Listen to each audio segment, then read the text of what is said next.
In the social sciences, a social group has been defined as two or more people who interact with one another, share similar characteristics, and collectively have a sense of unity. Other theorists disagree, however, and are wary of definitions which stress the importance of interdependence or objective similarity. Instead, researchers within the social identity tradition generally define it as the group is defined in terms of those who identify themselves as members of the group. Regardless, social groups come in a myriad of sizes and varieties.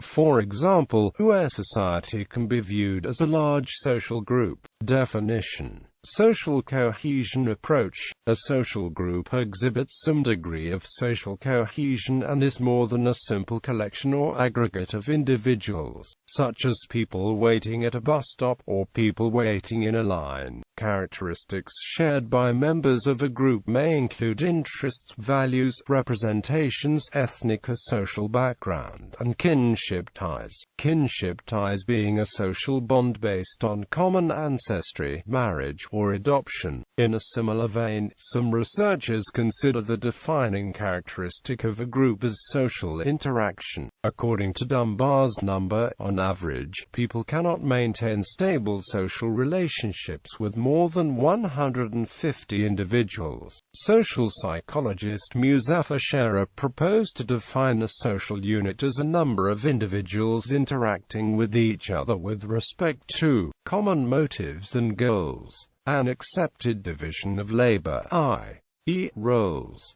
established status relationships, accepted norms and values with reference to matters relevant to the group, development of accepted sanctions if and when norms were respected or violated. This definition is long and complex, but it is also precise. It succeeds at providing the researcher with the tools required to answer three important questions. How is a group formed? How does a group function? How does one describe those social interactions that occur on the way to forming a group?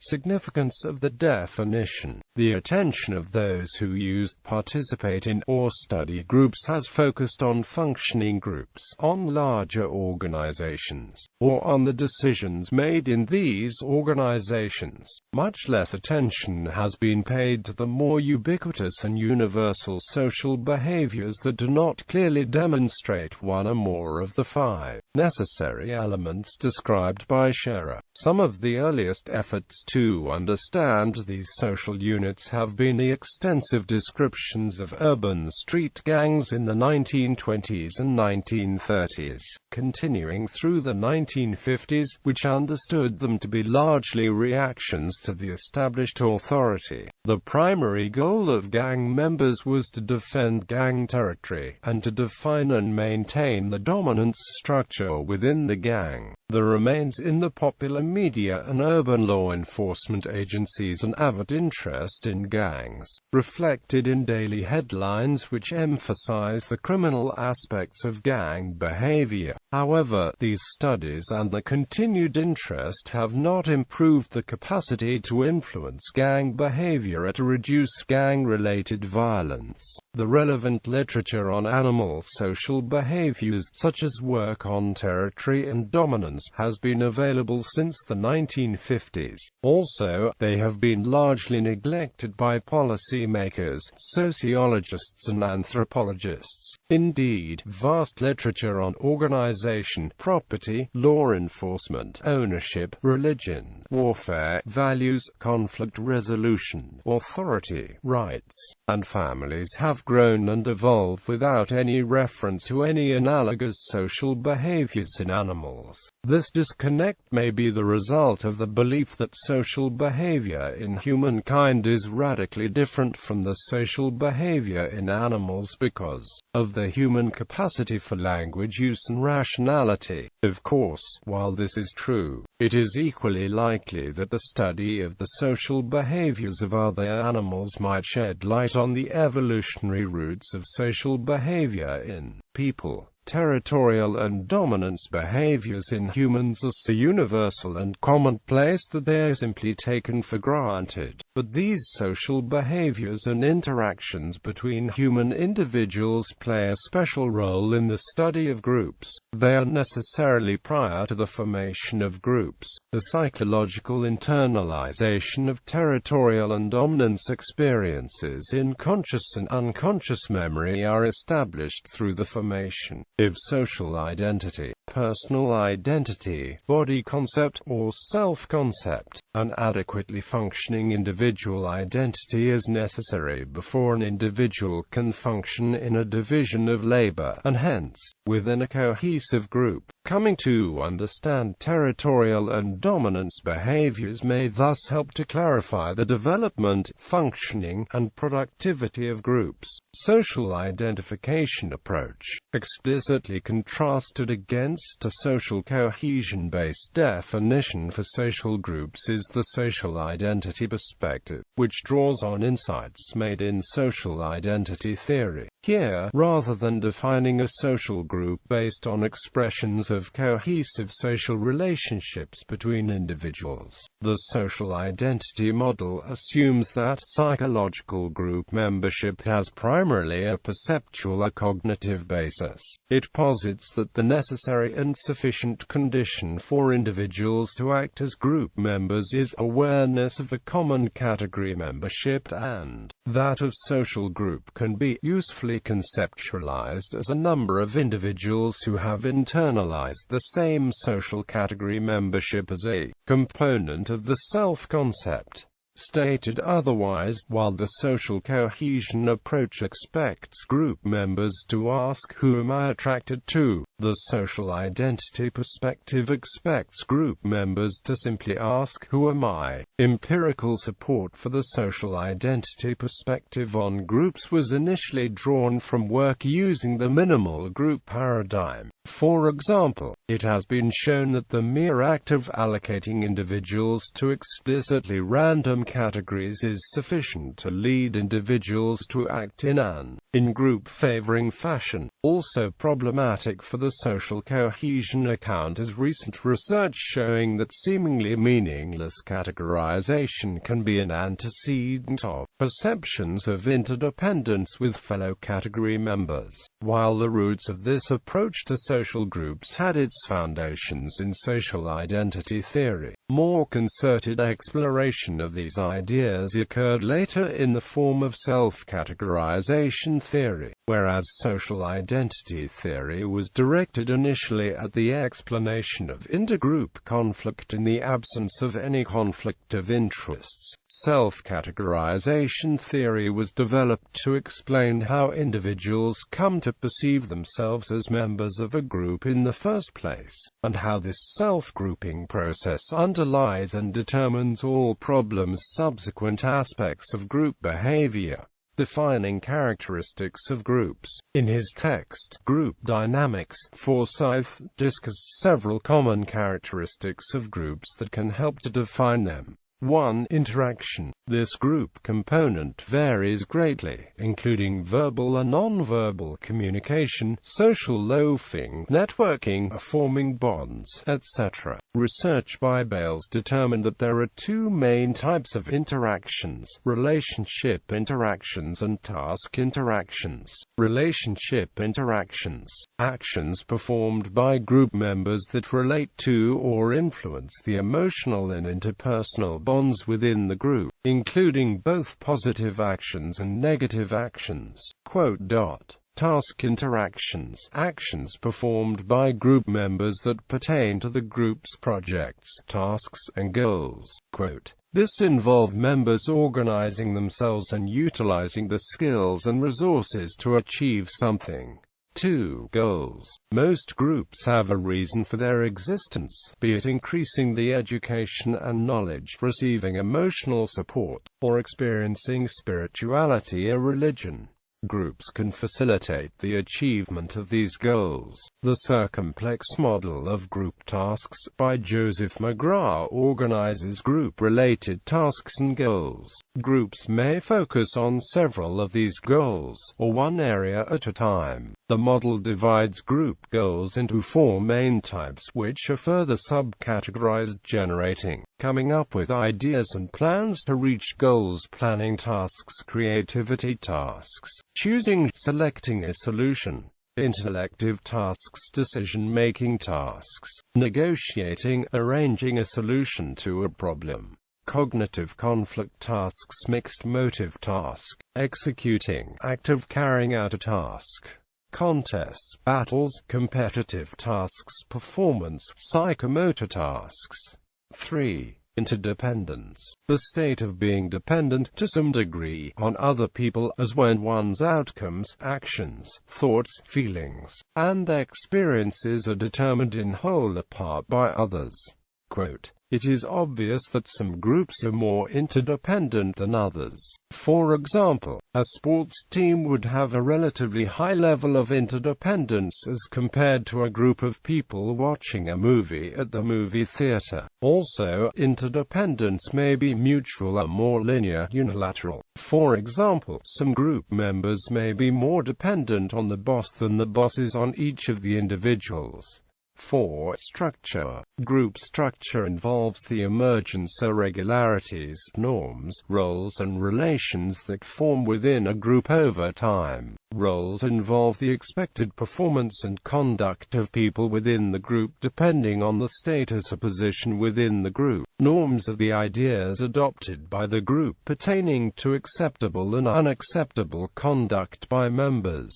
Group structure is a very important part of a group. If people fail to meet their expectations within groups and fulfill the roles, they may not accept the group, or be accepted by other group members. 5. Unity. When viewed holistically, a group is greater than the sum of its individual parts. When people speak of groups, they speak of the group as a whole, or an entity, rather than speaking of it in terms of individuals. For example, it would be said that the band played beautifully. Quote, "Several factors play a part in this image of unity, including group cohesiveness and entitativity." Types. According to Charles Horton Cooley, a primary group is a small social group whose members share personal and lasting relationships. People joined in primary relationships spend a great deal of time together, engage in a wide range of activities, and feel that they know one another well. In short, they show real concern for one another. In every society, the family is the most important primary group. Groups based on lasting friendships are also primary groups. Secondary groups, in contrast to primary groups, are large groups involving formal and institutional relationships. Secondary relationships involve weak emotional ties and little personal knowledge of one another. Most secondary groups are short-term, beginning and ending without particular significance. They may last for years or may disband after a short time. The formation of primary groups happens within secondary groups. Primary groups can be present in secondary settings. For example, attending a university exemplifies membership of a secondary group, while the friendships that are made there would be considered a primary group that you belong to. Likewise, some businesses care deeply about the well-being of one another, while some immediate families have hostile relations within it. Individuals almost universally have a bond toward what sociologists call reference groups. A reference group is a social group that serves as a point of reference in making evaluations and decisions. Some examples of types of groups include the following. Peer group. A peer group is a group with members of approximately the same age, social status, and interests. Generally, people are relatively equal in terms of power when they interact with peers. Clique. a group of people that have many of the same interests and commonly found in a high school, college setting. Most of the time they have a name and rules for themselves. Club. A club is a group which usually requires one to apply to become a member. Such clubs may be dedicated to particular activities. Sporting clubs, for example. Cabal. A cabal is a group of people united in some close design together, usually to promote the private views or interests in a church, state, or other community, often by intrigue. Household, all individuals who live in the same home. Anglophone culture may include various models of household, including the family, blended families, share housing, and group homes. Community. A community is a group of people with a commonality or sometimes a complex net of overlapping commonalities, often, but not always, in proximity with one another with some degree of continuity over time. Gang. A gang is usually an urban group that gathers in a particular area.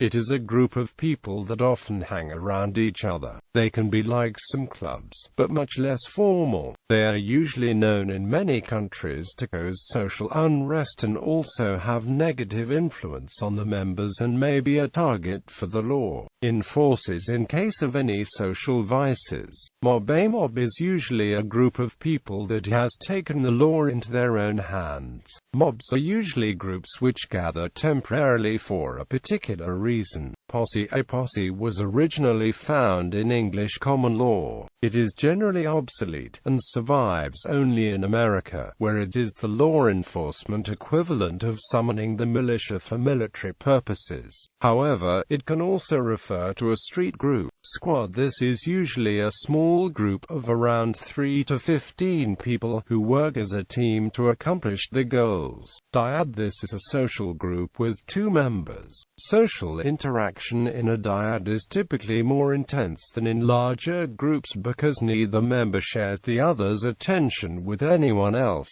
Triad. This is a social group with 3 members, which contains 3 relationships, each uniting 2 of the 3 people. A triad is more stable than a dyad because one member can act as a mediator should the relationship between the other 2 become strained. Team. Similar to a squad, though a team may contain many more members.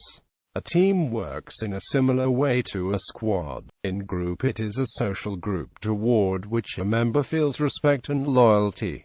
It is a group that an individual identifies in positive direction. If a person is part of the in-group, then they are collectively part of an inner circle of friends. An inner circle may contain subgroups within the inner circle including the apex, core, outer rim, etc. This group provides a support structure and being exclusive offers protection from anyone in an out-group. Out-group. It is a social group toward which a person feels a sense of competition or opposition. It is a group that an individual identifies in negative direction. Groups can also be categorized according to the number of people present within the group. This makes sense if the size of the group has consequences for the way group members relate with each other. In a small group, for example, each member receives some impression of each other member distinct enough so that he or she can give some reaction to each of the others as an individual person.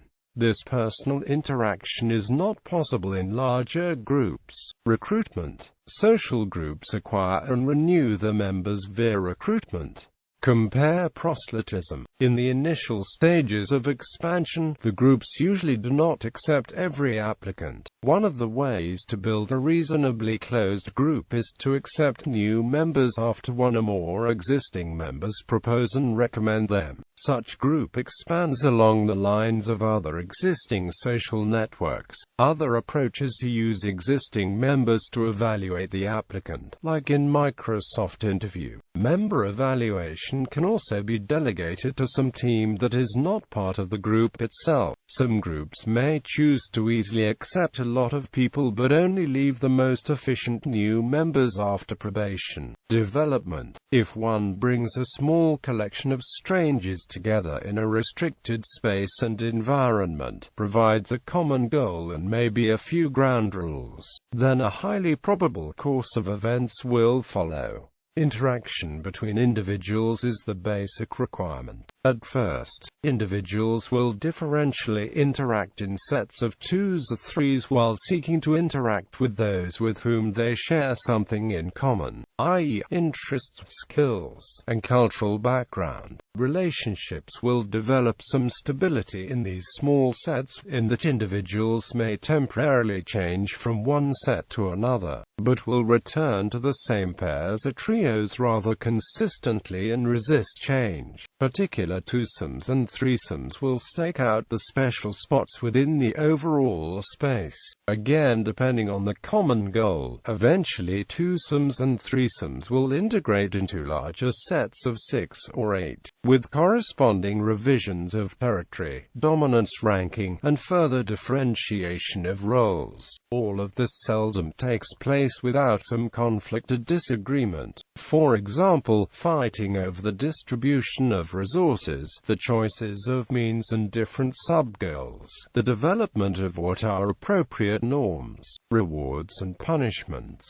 Some of these conflicts will be territorial in nature, i.e., jealousy over roles, or locations, or favored relationships, but most will be involved with struggles for status, ranging from mild protests to serious verbal conflicts and even dangerous violence. By analogy to animal behavior, sociologists may term these behaviors territorial behaviors and dominance behaviors, depending on the pressure of the common goal and on the various skills of individuals. Differentiations of leadership, dominance, or authority will develop. Once these relationships solidify with the defined roles, norms, and sanctions, a productive group will have been established. Aggression is the mark of unsettled dominance order. Productive group cooperation requires that both dominance order and territorial arrangements be settled with respect to the common goal and within the particular group. Some individuals may withdraw from interaction or be excluded from the developing group, depending on the number of individuals in the original collection of strangers, and the number of hangers-on that are tolerated. One or more competing groups of 10 or less may form, and the competition for territory and dominance will then also be manifested in the intergroup transactions.